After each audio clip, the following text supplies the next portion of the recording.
¿Qué tal amigos? Bienvenidos a un nuevo video. En esta ocasión estaremos hablando sobre el fenofibrato, un medicamento el cual va a estar indicado como tratamiento en pacientes que se encuentran cursando con niveles elevados de triglicéridos en sangre, así como con la presencia de niveles elevados de colesterol, a lo cual nosotros en términos médicos denominamos a estas dos patologías como hipertrigliceridemia e hipercolesterolemia, las cuales pues vienen a formar parte fundamental en el desarrollo del riesgo cardiovascular y también forma parte fundamental en el riesgo cerebrovascular. Así que si te gustaría saber más detalles sobre cómo funciona este medicamento, así como los beneficios que obtenemos al momento de usarlo y por supuesto las precauciones y advertencias que debemos de tomar en cuenta al momento de estar bajo este tratamiento, te invito a que veas este video en el cual te estaré explicando todo esto de la manera más fácil y sencilla. El fenofibrato es un medicamento indicado en pacientes con diagnóstico médico confirmado de hipertrigliceridemia o hipercolesterolemia. Para nosotros poder llegar al diagnóstico de estas dos patologías es importante que acudamos a la valoración médica para que nuestro doctor o doctora nos solicite los análisis de laboratorio pertinentes y de esta manera hacer que el diagnóstico sea mucho más seguro y mucho más eficaz y garantizar de esta manera que obtendremos los efectos terapéuticos máximos de este medicamento. Ahora bien, dicho todo esto, pasemos a lo siguiente. Para que un paciente pueda ser diagnosticado con hipertrigliceridemia, este tiene que presentar cifras de triglicéridos en sangre mayor a 150 miligramos por decilitro. Hay pacientes que, por ejemplo, presentan cifras de triglicéridos en sangre que van aproximadamente a los 300 miligramos por decilitro, 500 miligramos por decilitro, incluso 800 miligramos por decilitro. Y bueno, estas cifras de triglicéridos en sangre son excesivamente altas. A medida que estas cifras van aumentando, también va aumentando el riesgo que tiene este paciente o este individuo de presentar un riesgo cardiovascular mayor. De ahí la importancia del tratamiento oportuno y eficaz para los triglicéridos. Ahora bien, para que un paciente pueda ser considerado como un paciente sano, es decir, que no padezca de triglicéridos altos, debe de tener como cifra máxima 150 o menos, que sería el valor normal de triglicéridos en sangre. Ahora bien, en el caso de la hipercolesterolemia, para poder hacer un diagnóstico de esta patología debemos revisar tres parámetros que son muy importantes. Debemos revisar el colesterol total y no solamente el colesterol total, también tenemos que revisar otros dos parámetros que corresponden a las cifras de LDL y a las cifras de HDL. En alguna ocasión, muy probablemente, hemos escuchado hablar del colesterol bueno y del colesterol malo.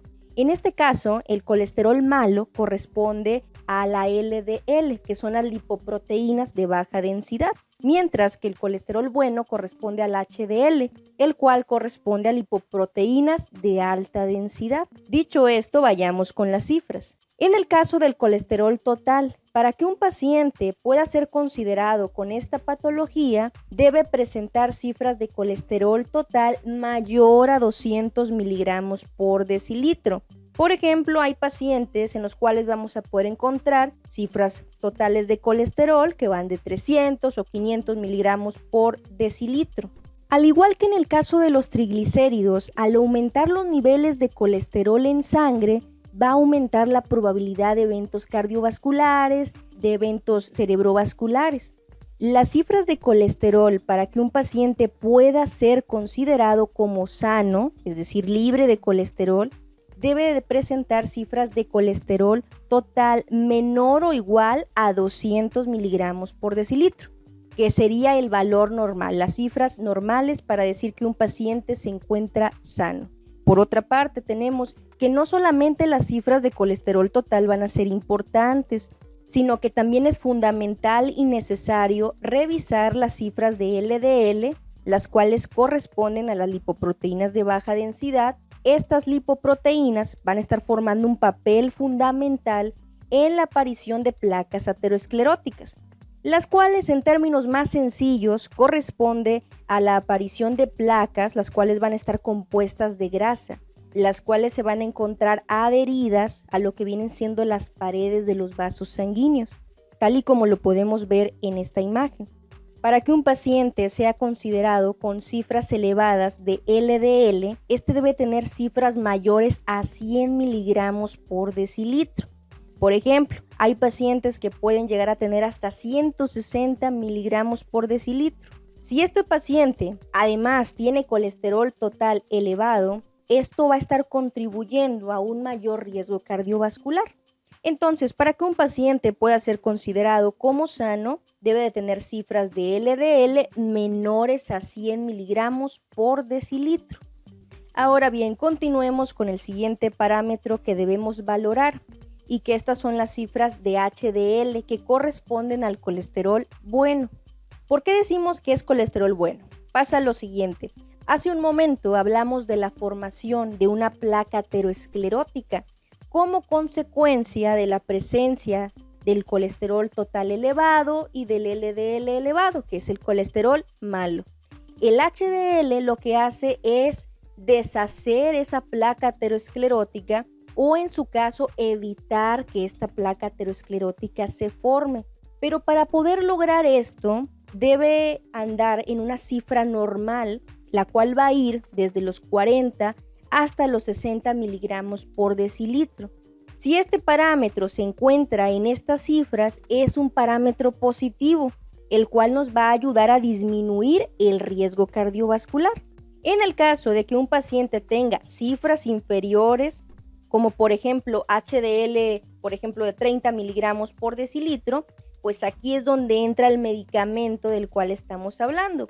En este caso, el mecanismo de acción del fenofibrato lo que va a estar haciendo es que nos va a estar ayudando a elevar las cifras de HDL, que es el colesterol bueno. Entonces el fenofibrato eleva el colesterol bueno y por otra parte se va a encontrar disminuyendo las cifras de LDL, es decir, el colesterol malo, y también me va a estar ayudando a disminuir las cifras de colesterol total, así como también a disminuir las cifras de triglicéridos en sangre. Sobre todo en aquellos pacientes que ya han estado bajo tratamiento con otros medicamentos o que estos ya se han encontrado modificando sus hábitos alimenticios, que han implementado el ejercicio y que de alguna manera u otra no han conseguido lograr un control de sus cifras de triglicéridos en sangre, así como de colesterol. Hemos hablado mucho del riesgo cardiovascular y del riesgo cerebrovascular, pero ¿cómo es que todo esto se produce? Y bueno, para ello aquí tenemos esta imagen en la cual pues aquí podemos ver un vaso sanguíneo sano, un vaso sanguíneo libre de placa aterosclerótica. Al estar libre de dichas placas, pues lo que va a estar pasando es que el flujo sanguíneo se puede transportar de manera libre a través de las paredes del vaso sanguíneo, con lo cual pues se va a garantizar la correcta irrigación sanguínea del órgano. Recordemos que es a través de la sangre el medio por el cual los órganos van a estar recibiendo el oxígeno necesario para de esta manera funcionar de manera óptima.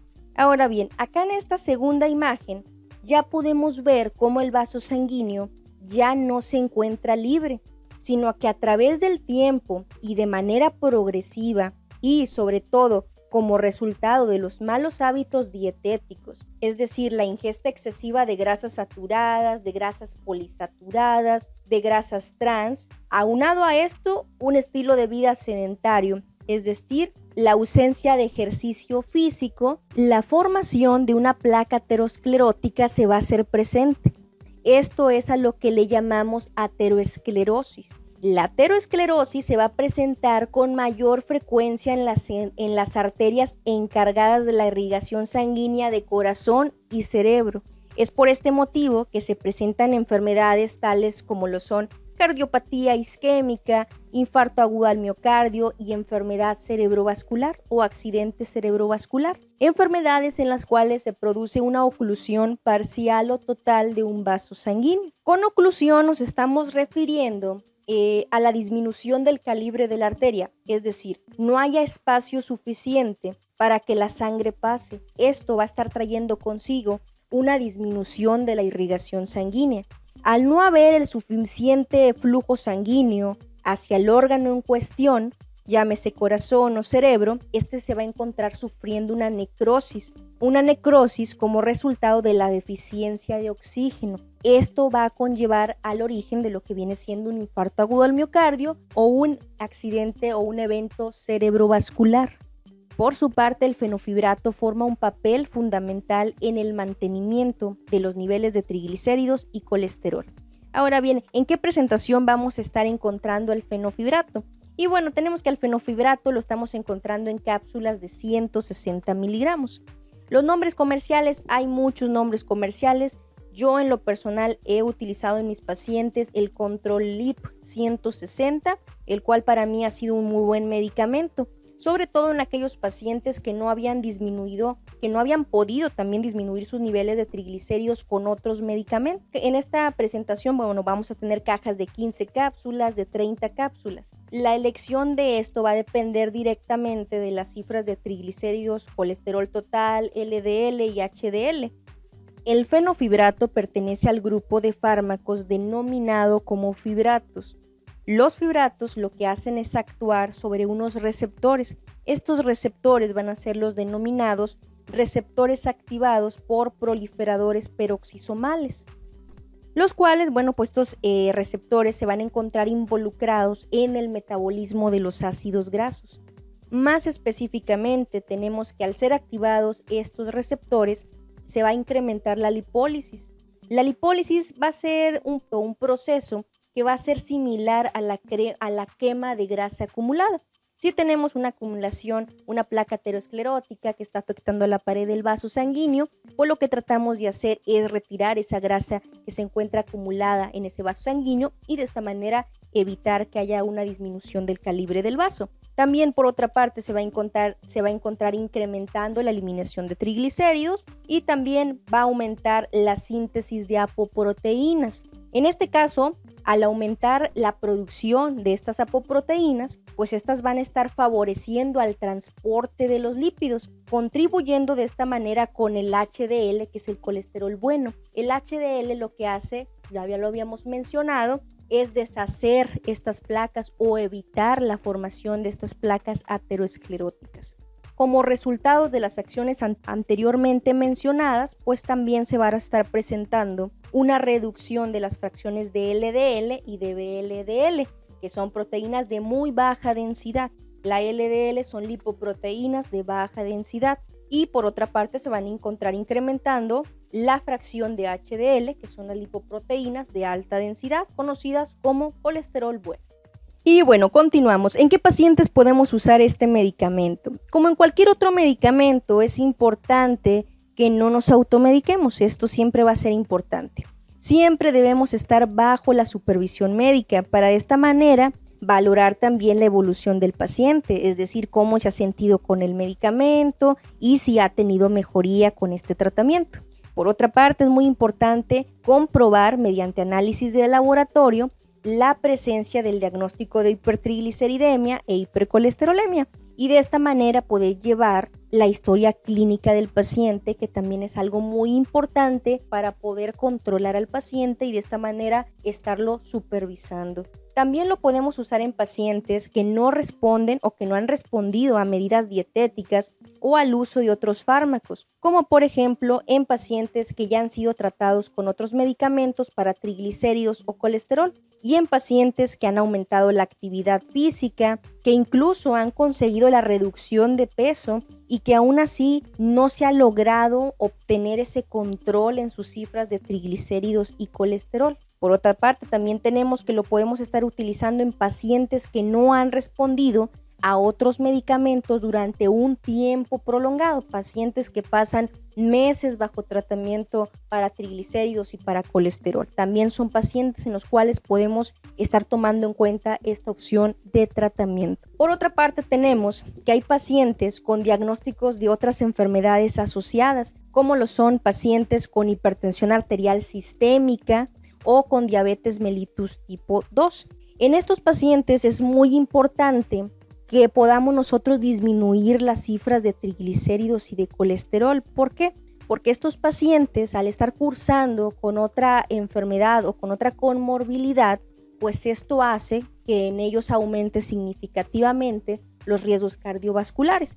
Entonces, una manera de estar previniendo esto es controlar al paciente en estas patologías, como lo son la hipertrigliceridemia y la hipercolesterolemia. Por consiguiente, también es muy importante que logremos también mantener y controlar los niveles de tensión arterial, que generalmente los pacientes se dan cuenta o comienzan a sospechar que padecen o que traen colesterol elevado cuando comienzan a presentar niveles de tensión arterial elevada. Generalmente siempre viene a ser uno de los primeros síntomas que los pacientes refieren.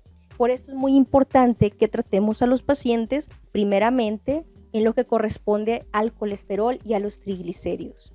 Dosis y cómo usarla. La dosis recomendada de este medicamento corresponde a una cápsula de 160 miligramos, solamente una al día. Esto puede permanecer por un periodo de 15 días o un mes y esto va a depender del criterio médico y sobre todo de las cifras que tengamos o que presentemos de colesterol o de triglicéridos. Si son cifras muy elevadas, muy probablemente el tratamiento tienda a prolongarse, pero si son cuestiones un poco más disminuidas, pues bueno, vamos a optar por el menor tiempo posible. Las cápsulas deben deglutirse íntegras durante los alimentos. Es también aquí muy importante que mencionemos, si nosotros olvidamos tomar una dosis o tenemos duda en cuanto a si la tomamos o no la tomamos, la dosis del día, es recomendable que no repitamos dosis. Si lo olvidamos en este día, bueno, nos esperamos al día siguiente y el día siguiente pues tomamos nuestra cápsula de 160 miligramos para de esta manera evitar sobredosis. Interacción con otros medicamentos. En algunas ocasiones, o en algunos pacientes más bien en particular, es necesario realizar un ajuste de dosis o preferimos no usarla en determinados pacientes, los cuales pueden estar siendo tratados con otros medicamentos como lo son, por ejemplo, los anticoagulantes orales o en el caso de pacientes tratados con ciclosporina. Entonces, en estos pacientes es muy importante que hagamos un ajuste de dosis, es decir, que disminuyamos un poco la dosis o si vemos que no es tan recomendable, pues es preferible que no las usemos en estos pacientes que estén siendo medicados con estos tipos de medicamentos. Y por último, en cuanto a las contraindicaciones y advertencias, es muy importante que no usemos este medicamento en pacientes que están siendo tratados con otros fibratos o con otras estatinas, como por ejemplo pacientes que estén tomando bezafibrato. En pacientes que estén tomando bezafibrato no podemos darles en conjunto, no los podemos combinar. En pacientes que estén tomando pravastatina y atorvastatina. En todo caso, hay que suspender estos medicamentos para poder iniciar con un tratamiento nuevo. No es recomendable mezclarlos ni combinarlos. Tampoco debemos usarlo durante el embarazo o en la lactancia. Tampoco debemos de usar este medicamento en pacientes con antecedentes de reacción alérgica al fenofibrato o que también nos refieran ser alérgicos al ketoprofen. En estos pacientes no podemos utilizar este medicamento. Tampoco debemos de usar este medicamento en pacientes que tengan las siguientes enfermedades. Pacientes que estén cursando con insuficiencia renal, no debemos de utilizar el medicamento. En pacientes que estén cursando con insuficiencia hepática o que se encuentren cursando con alguna enfermedad relacionada con la vesícula biliar. Entonces, básicamente estas son las principales precauciones y advertencias que debemos de tomar en cuenta. En estos pacientes no debemos de estar indicando el fenofibrato. Y bueno, hemos llegado al final de este video. Como siempre, te doy las gracias por acompañarme en cada uno de mis videos. Si te ha sido de utilidad este video, por favor no olvides apoyarme dándole un like a este video, suscribiéndote al canal o compartiendo este video con algún conocido o familiar que también se encuentre interesado en conocer un poco más sobre estos temas. Sin más por el momento, me despido, nos vemos en un próximo video.